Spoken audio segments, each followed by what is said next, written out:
Okay. You're using the computer audio. That's not ideal. Let's go.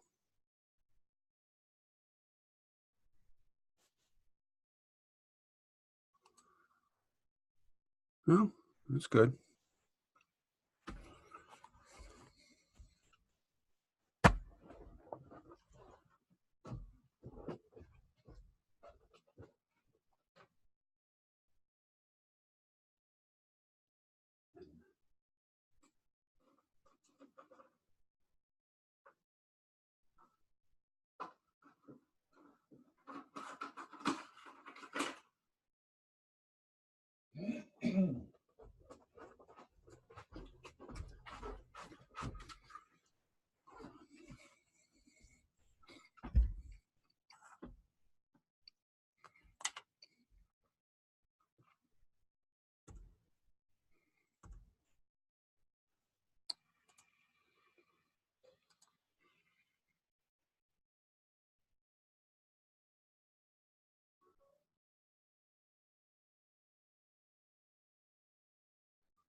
Okay.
Still only one participant.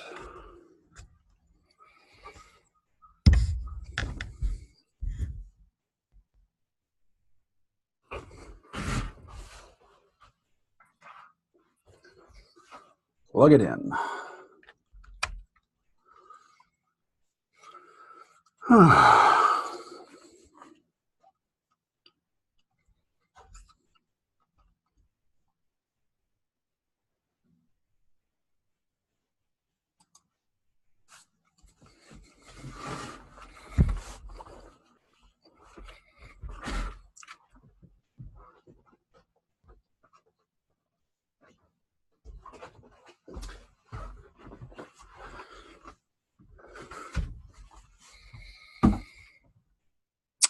Still only one participant.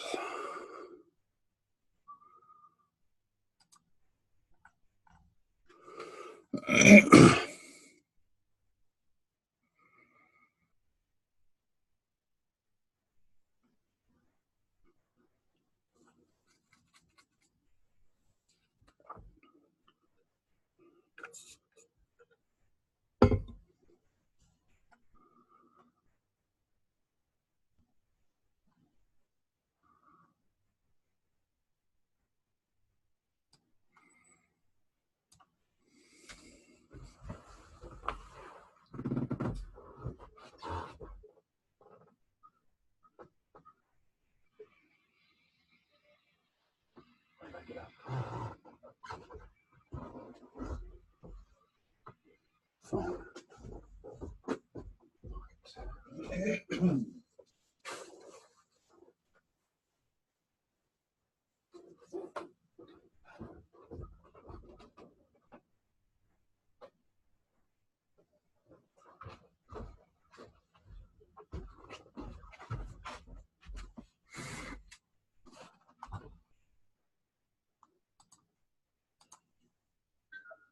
Huh, there you are.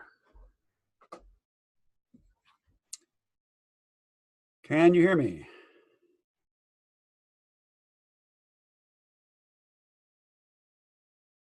Let's see, chat.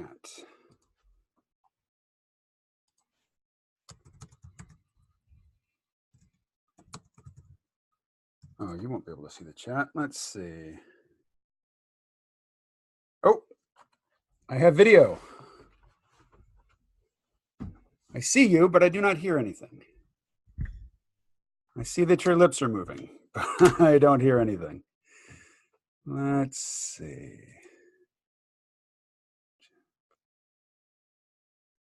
Huh? Hey, Now I hear you. any? I can hear you now. Oh, good. Okay, I've never used this before. Are you in a tent? I am in my shelter. All right. Tell me about your shelter.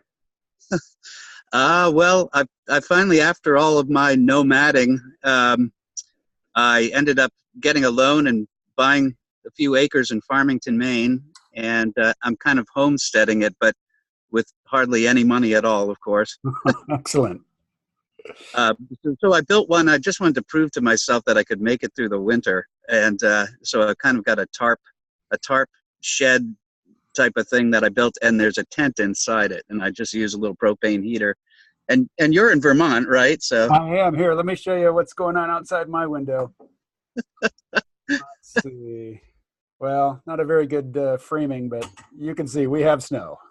yes, oh yes, and I'm Falling in as we Maine. speak. Yep, and it's tapping on the tent, and I hope it doesn't get too loud. Oh, I don't hear it. Okay, good. Yeah.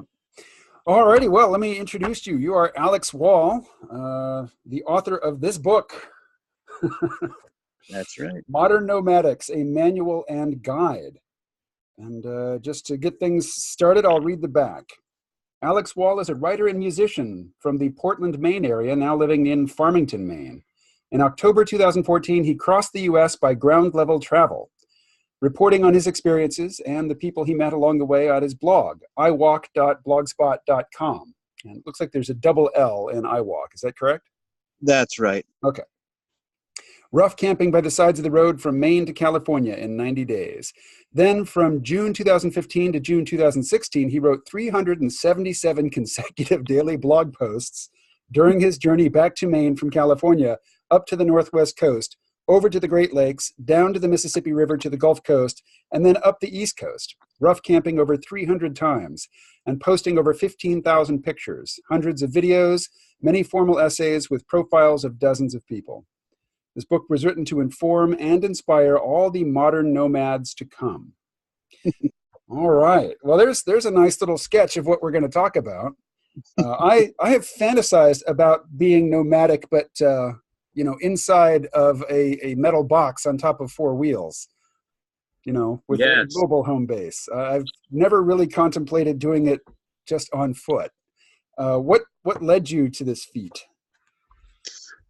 Feet, good.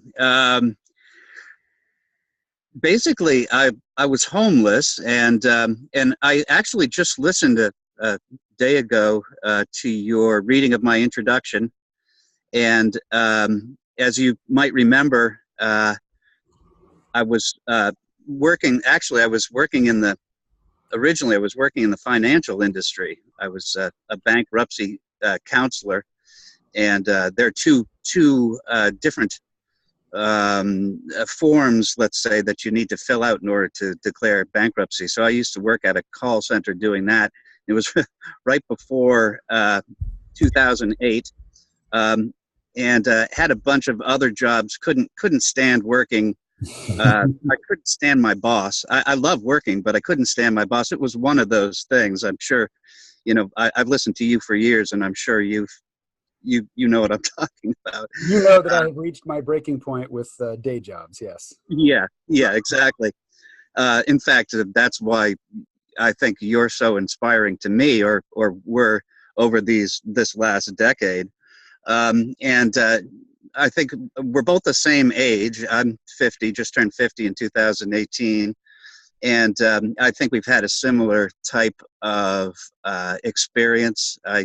did a lot of LSD in high school, and we both love Terrence. Got hooked on Mhm. Terrence. But anyway, to get back to the question, it was really a matter of I was living in a uh, at the at my lowest point. I was living in a camper in North Saco, Maine, and had to leave. And I had no job. At that time, employment was pretty hard to find, especially without a car. So I thought to myself, I wonder if I could do it if I just put together a backpack. And it was much more than a backpack. It was about 65 pounds worth of, you always travel, you always think you need more than you do. Mhm. Yep. And I guess it's kind of a metaphor for, when I was out on the street and I'd see other so-called homeless folks, they tried to gather as much as they could. They'd have shopping carts and sleeping bags and piles of clothes and this type of thing. It's a very impractical thing. So my whole idea is, why don't I take it from a different look at it from a different perspective and see just what the minimum is for taking on your back in order to survive from city to city. And I was leaving in October, so I wanted to get to California or someplace south before the winter. The winter kind of chased me across the country. And I would imagine so. I imagine it would chase you due south at first. that's right. That's exactly right. And so I ended up getting down to, I didn't even have a tent. I only had a tarp. So I was sleeping, and it was the end of October through to December. I was just sleeping on a tarp. For instance, in Massachusetts, I'd get tired at the end of the day, find a dark spot off the road and just lay the tarp out on leaves and sleep that way. Never had a problem with insects, of course, because it was too late in the year. Not too So it late was, for ticks. yeah, too late for ticks. It's not too Exactly. late for ticks. Basically, if it's above freezing, it's not too late for ticks. That's right. I've actually seen them in the winter too. Yeah. So it's all about simplicity, and that, I guess finding the ultimate, you hear about tiny houses. Well, the ultimate tiny house would be a tarp in the leaves. So, so that was the idea. So early on in the book, you distinguish between homelessness and houselessness. Let me offer you the opportunity to say as much about that as you care to. Okay. It was actually an idea that a friend of mine, who I put in a section about uh, hitchhiking, Joe Amundsen, who also has a blog, and he's kind of a modern nomad too, I guess.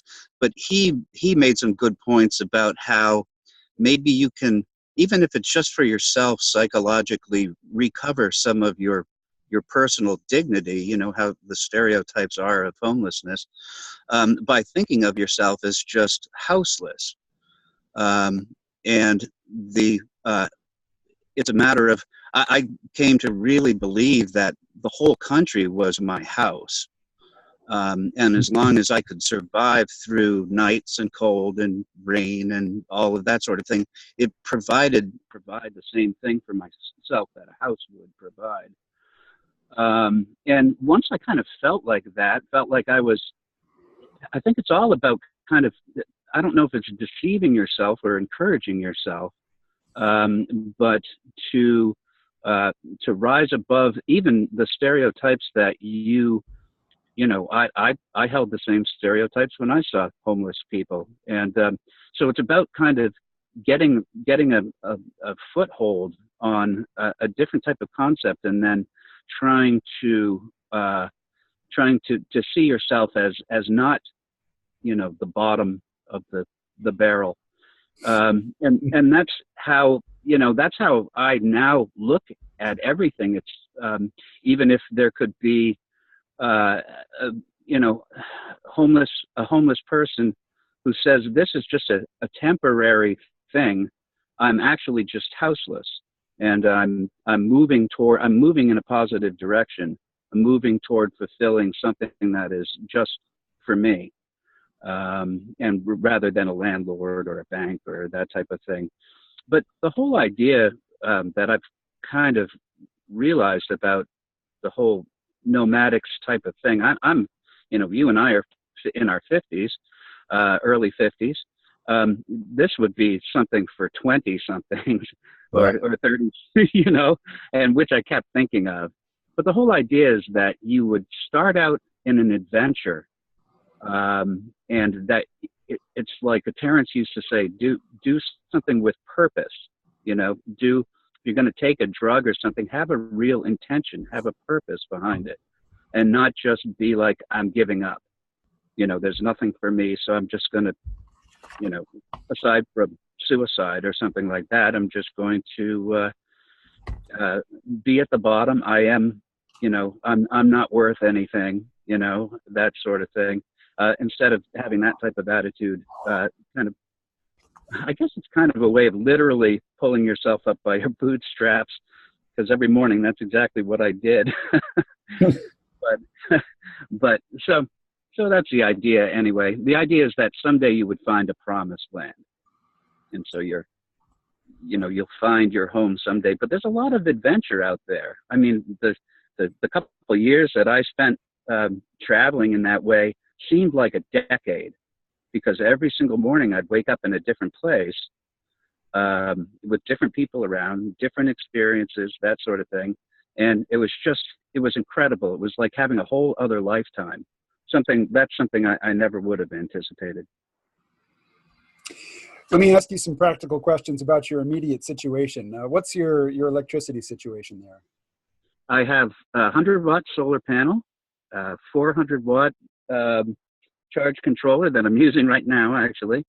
2 battery banks, which I call them banks. It's kind of a euphemism for having one battery in each, but I'm able to charge one while I use the other, and that sort of thing.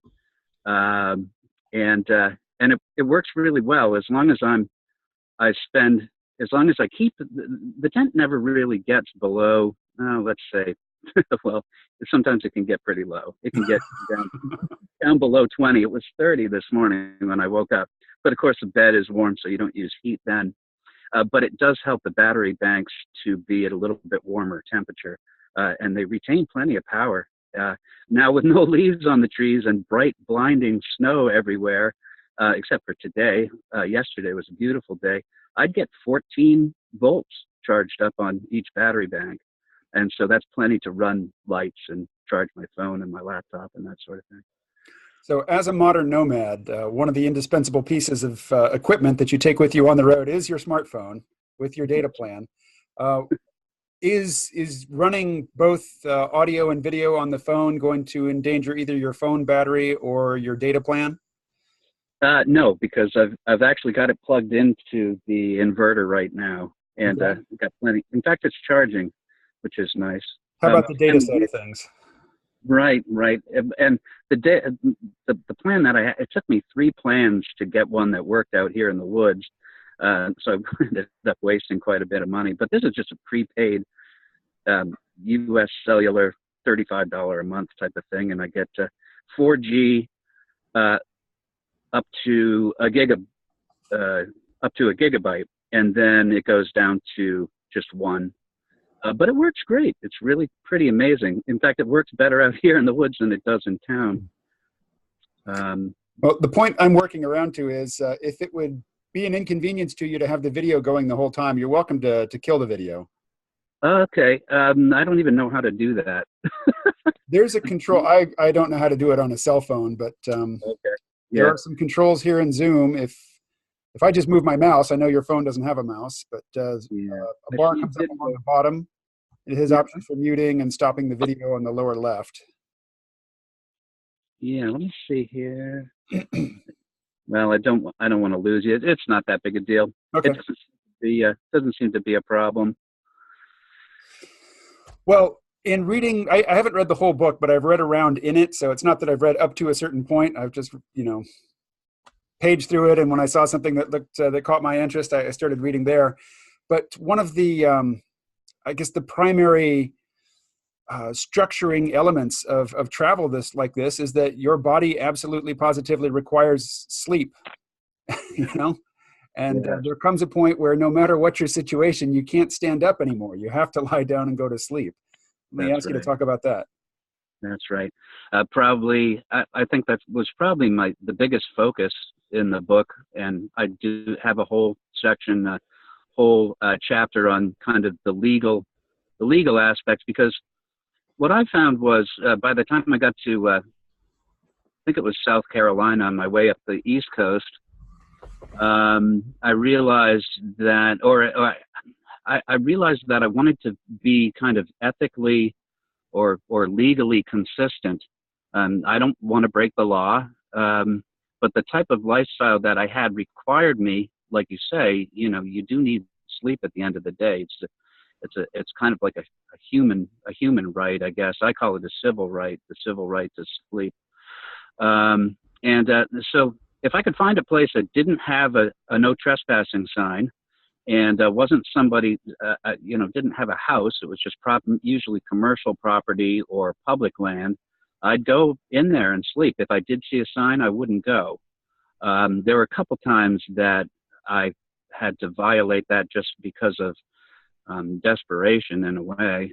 But it turns out that there's actually some legal precedent for people who don't have another place to sleep and can't go to a shelter or mission, to to justify the act of sleeping in public if you need to, and that's the Eighth Amendment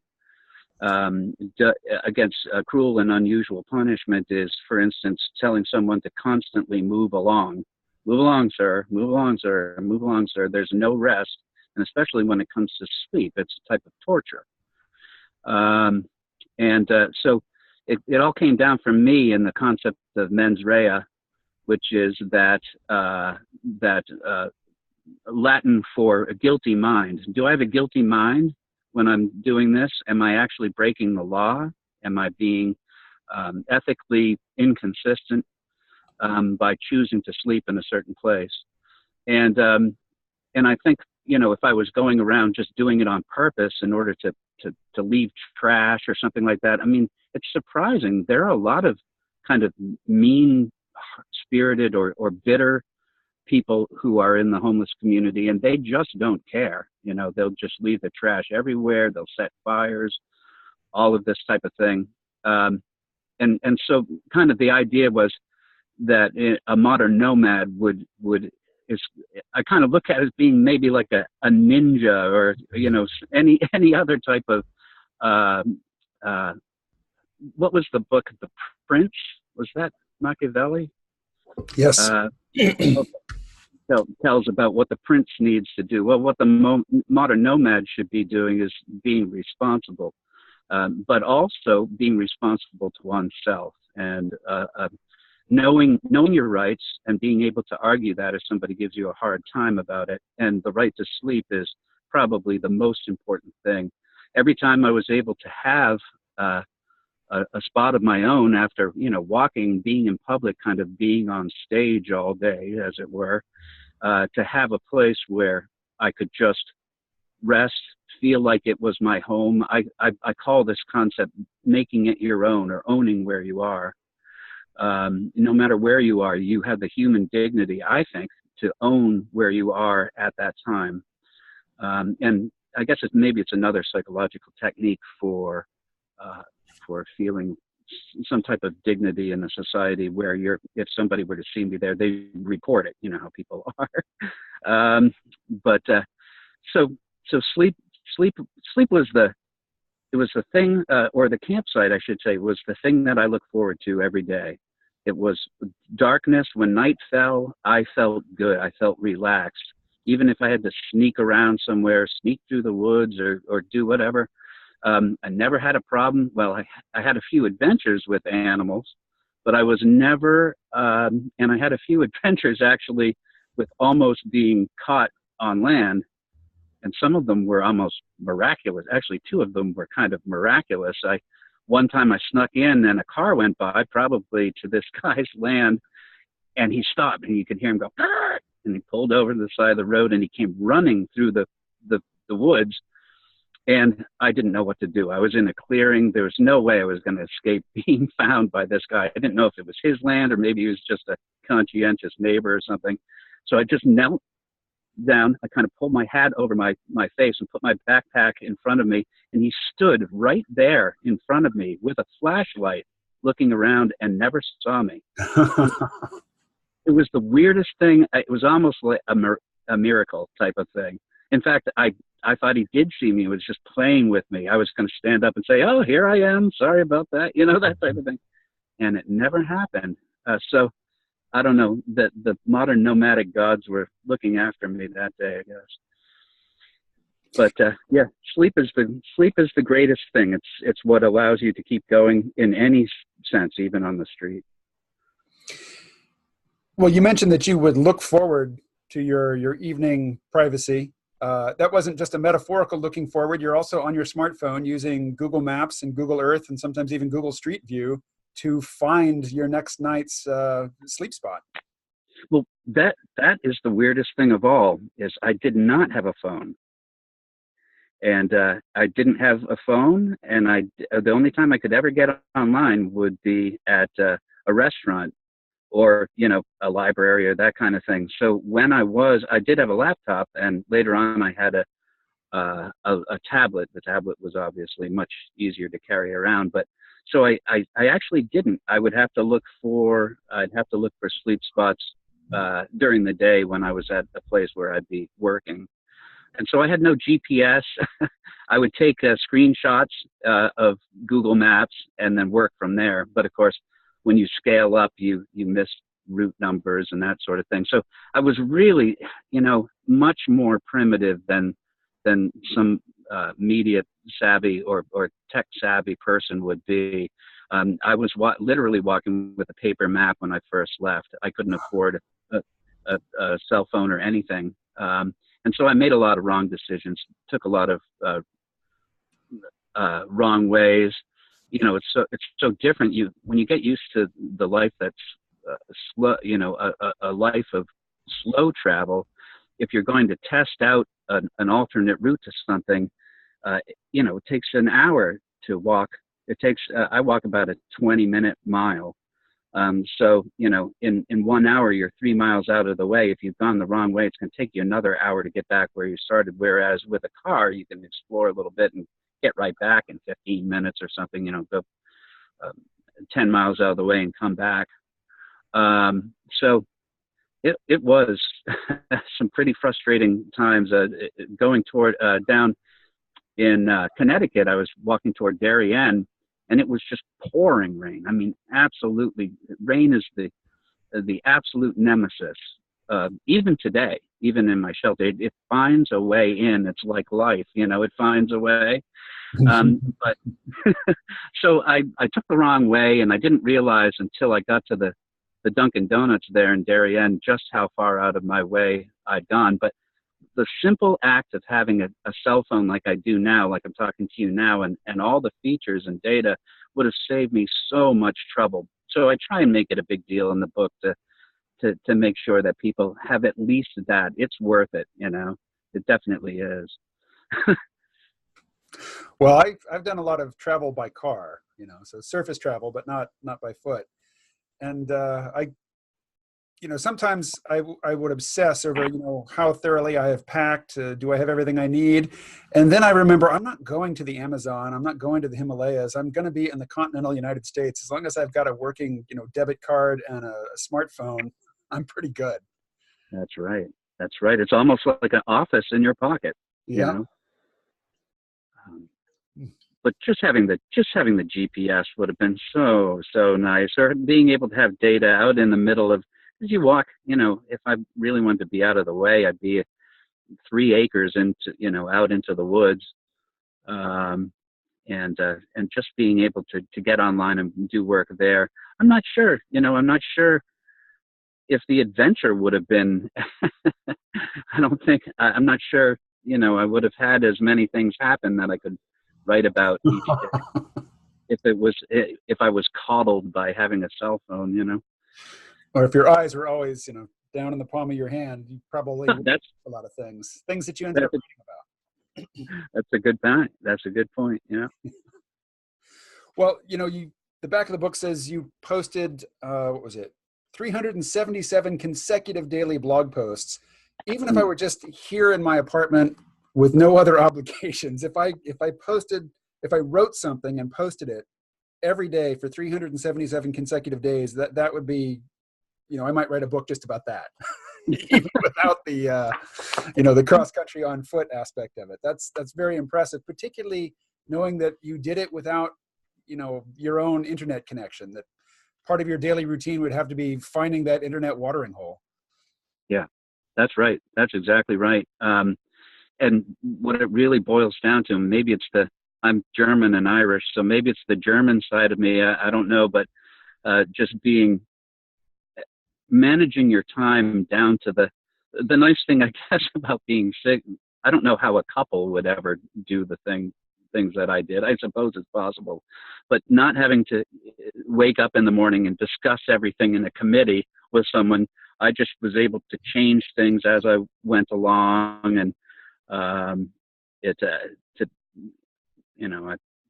was a unique experience, but at the same time, I felt like I had to be consistent with something, deliver something every day, and that actually I ended up having about probably 2,000 reads for each post that I put up. It took a while to build up, but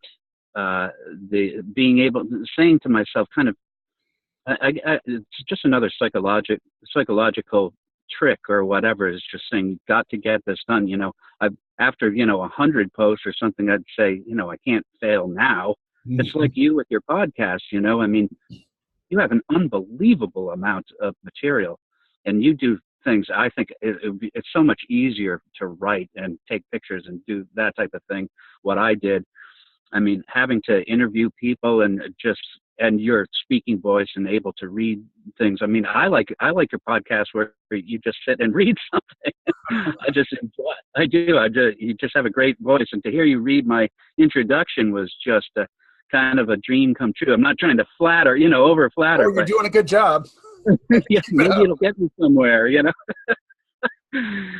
But yeah, the consistency and it turned me into a better writer. They say you don't write well until you've written 1 million words. Well, that was about 1 million words on that. So it's about 3,000 pages if I were to publish it. In the book, you talk a lot about maintaining hygiene and a particular appearance. If you are clean and you don't smell, then you can move between worlds. But if you let your hair get greasy and your clothes haven't been washed in a long time and you're pretty stinky, well, then you are stuck at that lowest strata of society. That's right. That's right. And I discovered a lot of things about hygiene that, I wouldn't even have wanted to try and figure out before I started doing it. I was a shower a day person, and the thought of going one day without taking a shower was just repugnant. But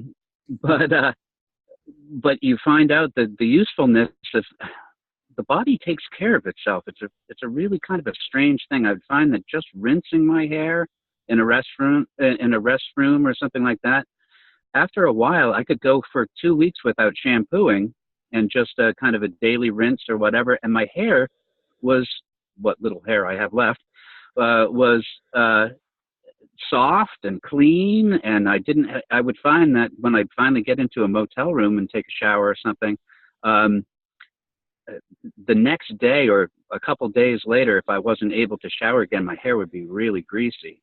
And that's the type of, it's a strange thing. I know it kind of sounds gross to us first world people, and that's why it's kind of funny to talk about all of this. Like, for instance, if you're in the tent and you're our age and you need to take 3 pisses during the night, you keep a bottle with you, and it's got to be clean, and you got to dump it out, and you got to bring it out with you. And if you need to take a poop in the woods or whatever, you got to know how to do all that stuff. It's something that you don't look forward to, but after you've done it a few times and you've worked out a system, that's less stress for you to think about, But the um, I don't know what else to say about keeping clean. It's the type of thing that you can only really appreciate if you're in the situation where you're uh, just unable to do the regular big boy shower each day. I found that, for instance, I'd get to Walmart's, and the very first thing I'd get is a pack of these Equate wipes, uh, adult wipes. I've got a lot of living to do, but they work great, and they keep you fresh. In fact, it's possibly fresher than if you were to take a shower every day, because you kind of have to do it. And it's not the body that smells. That's another thing I realized. It's the clothes. So the body kind of, exudes whatever it exudes into your clothes, and then bacteria gets in there and makes them smell. If you're able to change your clothes each day, I would change my clothes every couple of days, change my underwear every day, and then just do a $5 wash every week. It was easy, because I was living in the human jungle. I didn't have to find a stream or something. There was always a laundromat. But yeah, that's. Tell me about your encounters with other houseless people in your travels. Oh boy. A lot of revelations, a lot of things that you just don't have the opportunity to read about when it comes to this. For instance, one of the things that I found most surprising is the culture that these folks have. And, I don't know how much I'm generalizing about all of this, but I can only tell it from my perspective. There is drama, and people are breaking up with each other, and you stole my dog, and this type, and the drama is just as real as office drama or something like that. It's interesting that humans, no matter how much they have or don't have, kind of, they set up a lifestyle for themselves that's what would I say, uniquely human, with all of the boyfriends and girlfriends and jealousies and fashion, people making fun of each other. It's just at a different level. And so that was probably one of the most interesting things. I thought to myself, I would never want to live in a shelter, go to the shelter every night and have these same people around me. And that they're all great people, of course, but I don't even like having, right now I don't have a girlfriend, and it's quite nice. Like I said before, you don't need to discuss everything in the committee. But I think that if these folks didn't have that kind of social aspect to it, I think that they wouldn't be able to survive. We need to have that human, interaction, culture going on, no matter what we might think of them or they might think of us, or is there an us and them, um, the the ability to be able to socialize. But like I said in the introduction, I felt like I was passing through. It is also interesting, kind of getting back to just appearances, that to have white skin, to be male, and to have blue eyes, frankly, gets you out of a lot of stuff, or helps you out. People just and being able to communicate well. As soon as I would open my mouth, people would know that I wasn't. I'm a fairly well-educated person. And as soon as I would start talking, all of a sudden, all the stereotypes would just melt away, and I was just another person like they were. It didn't matter if they were, street level, whatever the hell that means, or executives. And I spent a lot of time in, of course, Starbucks. Somebody said I should have named my blog "I Walk to Starbucks," because Starbucks, from sea to shining sea, they always give you free ice water if you need it, but I always felt like I needed to buy something. So I would, when I was in a Starbucks or something, I was a college student as far as they knew, or something like that. When I was on the street, I was a street person. I could kind of morph into these different types of cultural roles, I guess. But you also hear some of the saddest things, and you see some of the saddest things. And for me, I have an extremely good memory. That's probably why I was able to write, is I could remember all the things that happened in a day and write about it. But for instance, I met a guy in Spokane. I lived there. Basically, I wasn't able to move on to the Midwest again on my way back east for a month in September of, I think it was 2015. And here's just an example. I met a guy in the street, and he was trying to get into the shelter, but the shelters are always packed. And he was looking for a place to sleep. And I said, well, why do you sleep in the city? Why don't you go out to, there's a place called Latah Creek, and plenty of acreage and places where you could sleep out there. And I just used a tarp to sleep on the West Coast. But he said, the worst thing for me is that I just need a rest. Remember what I was saying about the move it along, sir, type of thing that happens all the time. Well, he told me he had the worst case of hemorrhoids that he had ever heard about or seen or whatever. And all he needed was to get this medication and literally be off of his feet for a couple of days, where he could just be in a nice, safe place and just relax. And for months he had been going through this thing because he had nowhere to relax, nowhere to kind of heal up. He had to stop. He had been an addict and was now volunteering, even though he didn't have a job. He was volunteering at a addiction clinic to help people get over it and find new ways to think about living and this sort of thing. And I said, why don't you try and build up just a small amount of stuff that you can use to find a place and just relax, heal yourself and this sort of thing. He said, well, I try to do it, but it's so hard for them to think outside the box. If he was planning to sleep in a shelter that night, he doesn't have a backpack, doesn't have, it's just like buying a house or something. You have to build up to be able to survive. And so, a lot of sad stories. I still wonder about that guy and what happened to him. I met a lot of people like that. Tell me about your encounters with police. I was very fortunate that I only had two encounters with the police. So three. The first time I was walking along Route 41 in Arkansas, actually. I think it's Route 41.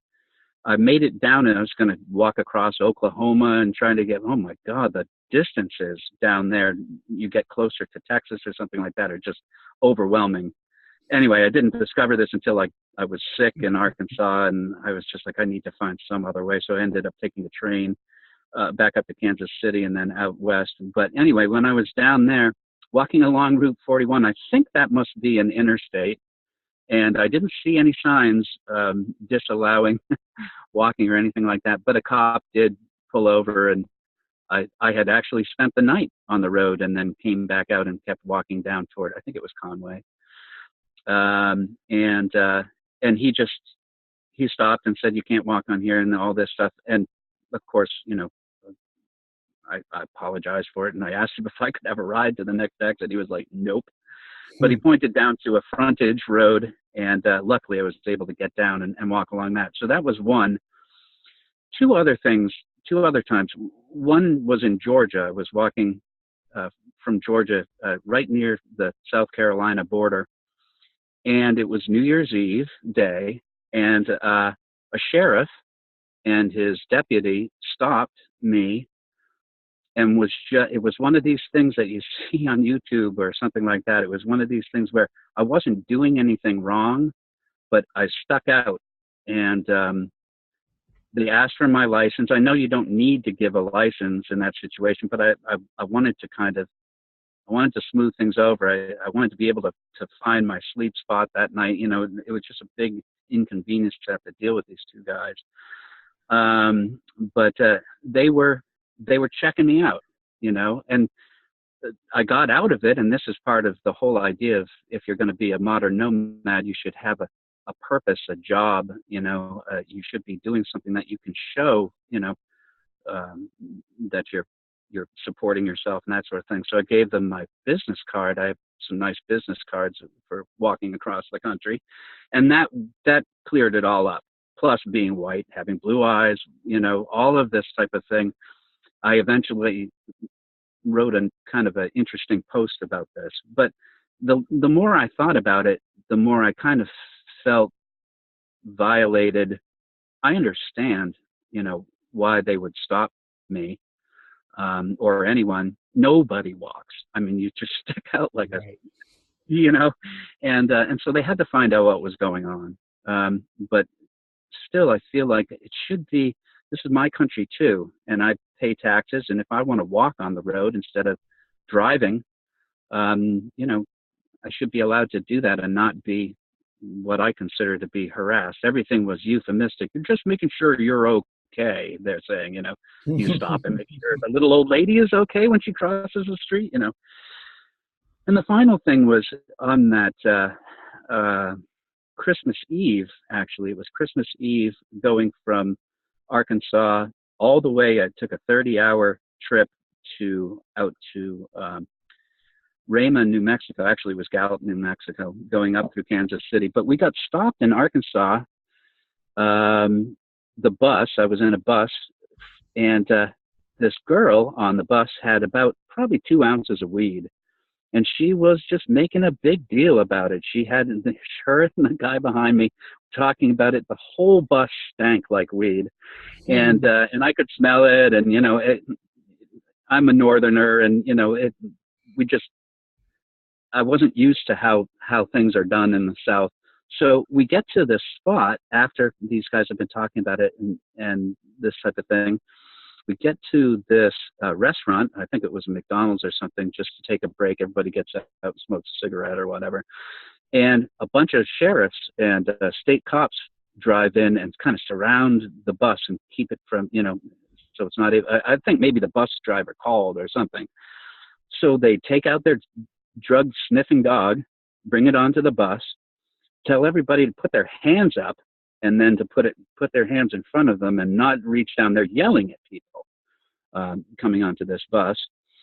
And so they've got the dog, and the guy behind me is sitting with the woman. He's trying to distract them. And he said, "Can we pet the dog? Can we, he was being pretty funny. And the guy's like, "No, you don't look at the dog. You don't think about the dog. You don't pet the dog. Don't touch the dog." The dog went from person to person, went right past my seat, went right past their seat with the 2 ounces of stinky, bud, and to the only black guy at the back of the bus. The That's only a well-trained police dog doing exactly what he's trained to do. That's what I was thinking too. And so they get this poor guy up, and they kind of pull him out of the bus, and they're like, "Everybody else is okay, go about your business, nothing to see here." And they take him outside, and they're patting him down and stuff, and they find one roach in his top shirt pocket. That was it. And they were going to arrest him, and we were all had to get off the bus because they were like, "Okay, now we're going to search everybody's stuff and all this stuff." They were just kind of screwing with us, I guess, or something. But the guy who was sitting behind me was kind of the wise ass, ended up kind of rescuing this poor black guy who was about to be shackled and taken away to God knows what. He said, "It's Christmas Eve. Can't you let the guy go? It's a small thing. And they did. They actually did let him go, and he continued on with us. But the funny thing is that the girl with the 2 ounces got off the bus and just walked away. She wasn't going to take the risk of having that happen again, I guess, or something. But it's just amazing. It really is. I don't know if that's the South or if that would have happened in Boston or something too. You That's were just from police. Arkansas, That's right? police and poverty. That's how it goes. Yeah, yeah, and racism. Yeah, there's a racist aspect to it, but basically, if you look to be in the class of people who can't afford a lawyer, police behave very differently toward you, regardless of your skin color. That's And if true. you're a black man in an expensive car with nice clothes, you can afford a lawyer, so they're going to behave differently. That's true. Very true. Yeah. So that's about it with the police. I thought I'd have a lot more problems, but you just got to be intentional and respectful and all of that type of jazz. Yeah, that's probably my my downfall. When I'm encountering police, I don't display the required deference, and I probably think that my white skin and crisp enunciation is going to get me further with them than it actually does. But yeah, I've had some encounters with police which probably would have gone better if I had kept my eyes down, not made intense eye contact with them. Mm-hmm. Yeah. Well, I tend to be like that anyway. I have an utter hatred of authority. I mean, real, but I've learned to kind of keep my temper in check and that sort of thing, because just like you say, it doesn't really get you anywhere. Although afterwards, of course, I'm always kicking myself. I should have said this. I should have said that. I shouldn't have let them do this to me or do that. Write it in the blog. Right. It's never in your interest to escalate things with the police. Yeah.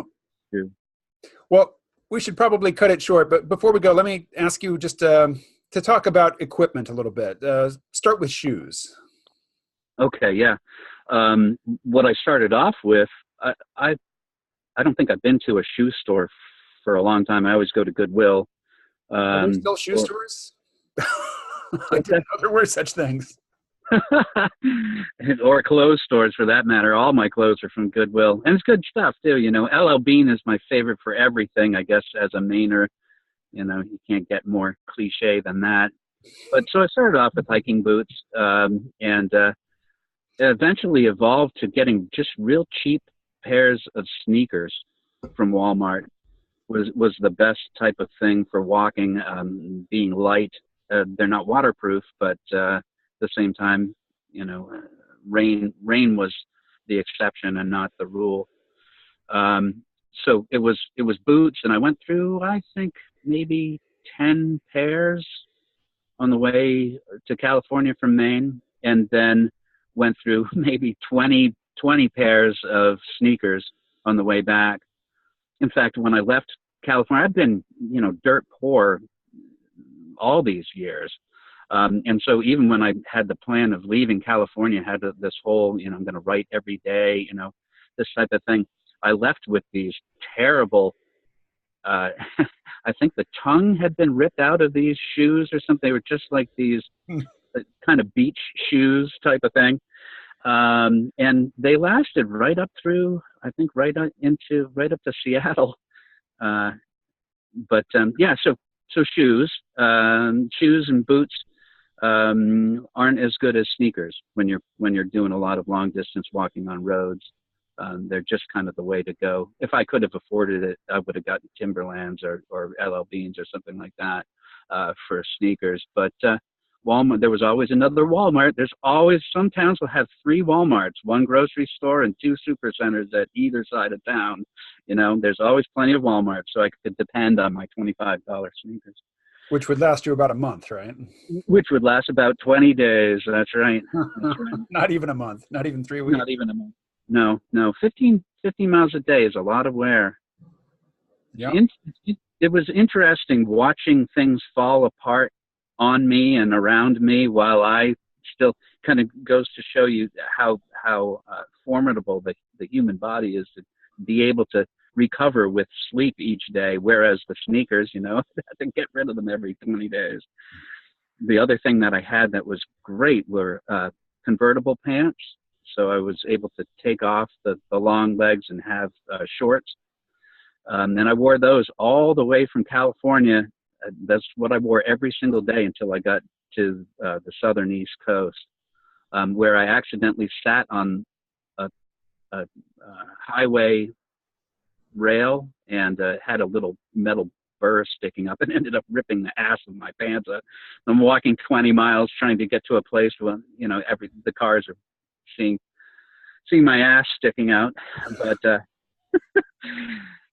But so light clothing. I got used to being in the cold. Heavy coats. When I left Maine, I had I was wearing like 3 coats in order to not have to put them in the backpack. And oh my God, the sweating and all of that type of thing. So light clothing, uh, artificial fabric, so that it would dry quickly, and it's also warmer. That was also the way to go. And always a hat, had a baseball hat on from, you know. Yeah, I was never a hat wearer until I lived in Australia, and then then I never Oh, left the house without a hat. oh yeah, oh yeah. Yeah.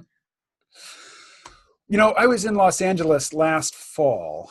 Not by foot. I flew there, but just riding around in Los Angeles, I saw a lot of people living on the streets. A lot of them living in tents, and it's a strange sight because modern tents, even the cheapos that you get at Walmart, to my eyes, look really high tech and futuristic. Even though they're really disposable, dirt cheap things, but they're all Hmm. over the streets of Los Angeles. Mm. Did you make it to Los Angeles? I only spent 20 minutes in Los Angeles. Went from I went from Tucson. I took a lot of Amtrak trains, which is a great way to go. It's a great way to rest. You don't have to find a sleep spot if you're spending the night on the train. Mm-hmm. Anyway, took it from Tucson. For some reason, we went up north, I think through the southern part of Nevada or something, but ended up pulling into LA at about 4:30 in the morning. And so I just got out and kind of looked at the palm trees around and stuff. Never got to see LA itself proper, but then took the rest of my ticket ended with light rail. I don't know if it's light rail, but a train to Fullerton, which is kind of near LA. It's a little bit north. But so that was my close. And God, to get to California for a Yankee who's spent every single winter, and right now I have 6 feet of snow outside. I had to climb up to get out of here. Um, to see, these gorgeous, every type of plant known to man. It was like a fantasy, being able to see it. And you have been I'm sure, to LA or to California a bunch of times, I would assume. I lived there as a kid in the San Francisco area. I've only been to LA, I don't know, 3 or 4 times in my whole life. Not that many. Okay, well, it was mind blowing for me.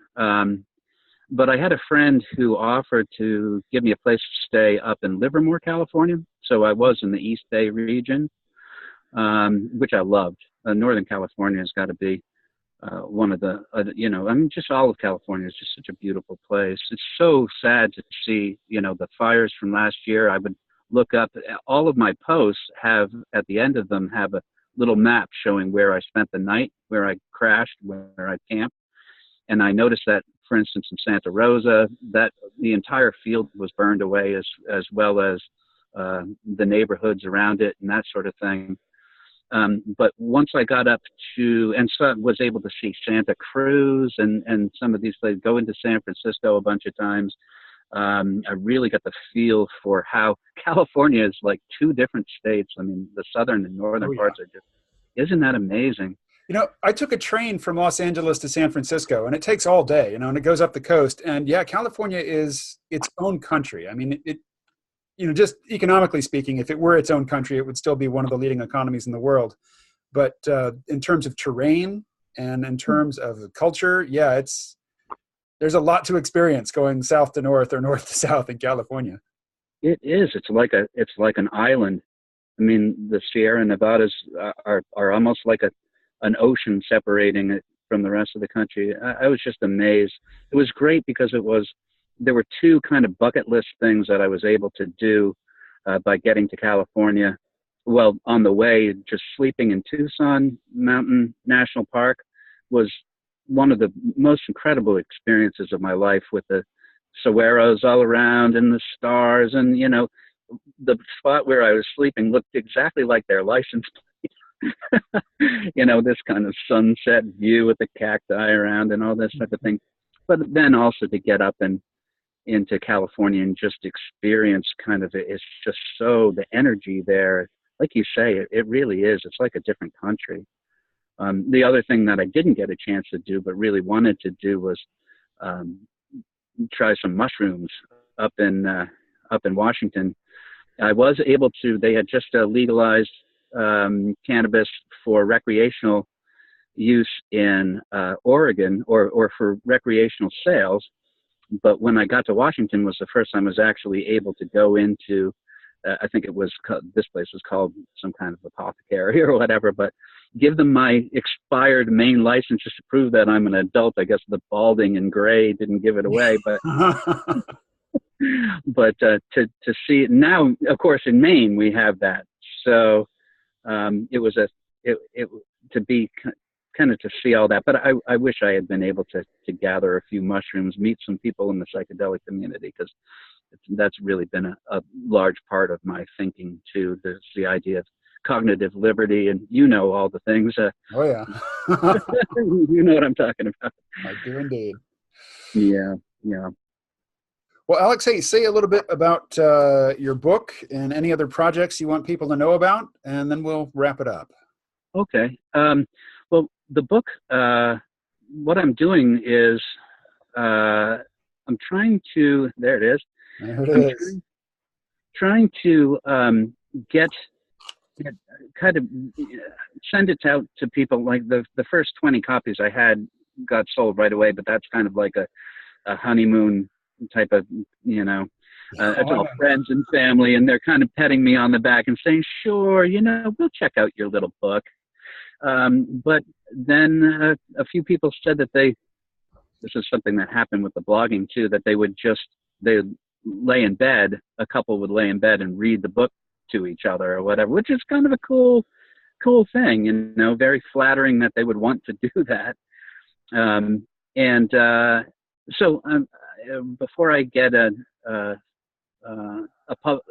trying to kind of I want to pitch it to publishers and send it off to folks like you who have a greater voice in the community. But I'm dirt poor, so everything I send out I've got to buy myself. The way it works. I do. And I was just thinking this morning of a bunch of things that we could talk about that I don't even have in the book, and I end up kind of kicking myself that I didn't include them. But the nice thing, I guess, about self-publishing, there are good things and bad things, but one of as you know, one of the nice things is the ability to be able to kind of update it, because it's kind of, they're doing one-up printing now, so I can update the file and get it cleaner. In fact, I saw some typos in the book that I sent out to you, unfortunately. But you clean that stuff up, tighten it up, and eventually I'll have a book that I think could be appreciated by a much wider audience. Well, as the author of a self-published book myself, I'm very forgiving when I see a typo on the page. I know how hard they are to spot when it's your own writing. Exactly. Thank God, is what I'm saying, that you can look over that. The whole notion of becoming a voluntary nomad is very romantic, and it's appealing to me, and I'll show you exactly why I won't be doing it anytime soon.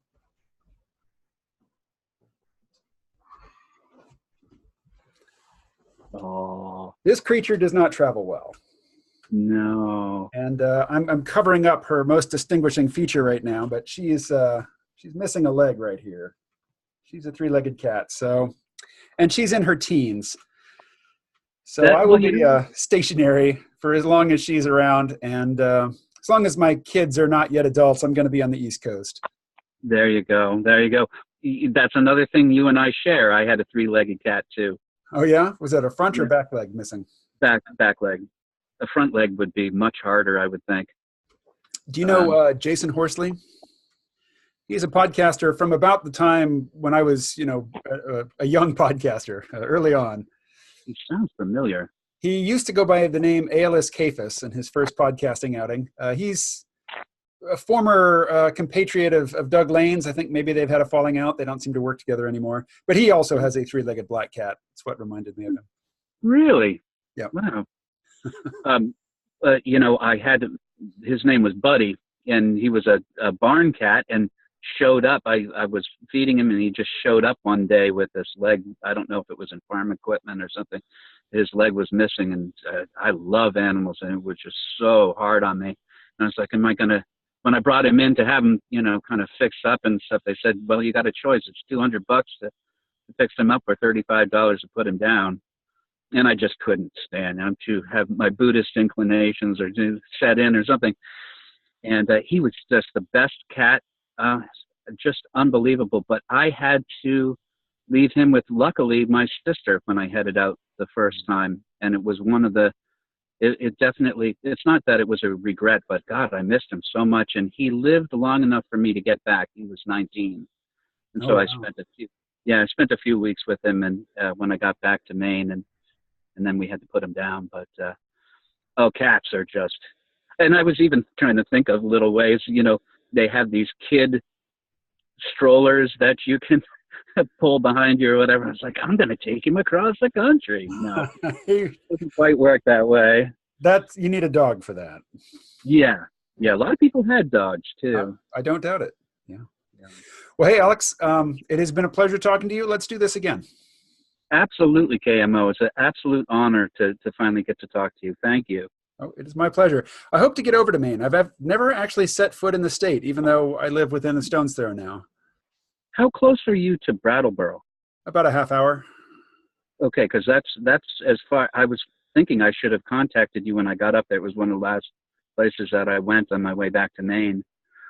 But yeah. You asked me how far from Brattleboro I am. I said about half an hour, about a half hour's drive. Okay. I'm like everybody else. I think in terms of driving time. It'd be a heck of a walk. So that's a couple days. Well, great to talk to you. Likewise. Right. Okay, we'll talk later, hopefully. Yes. Stay well. Okay, thank you.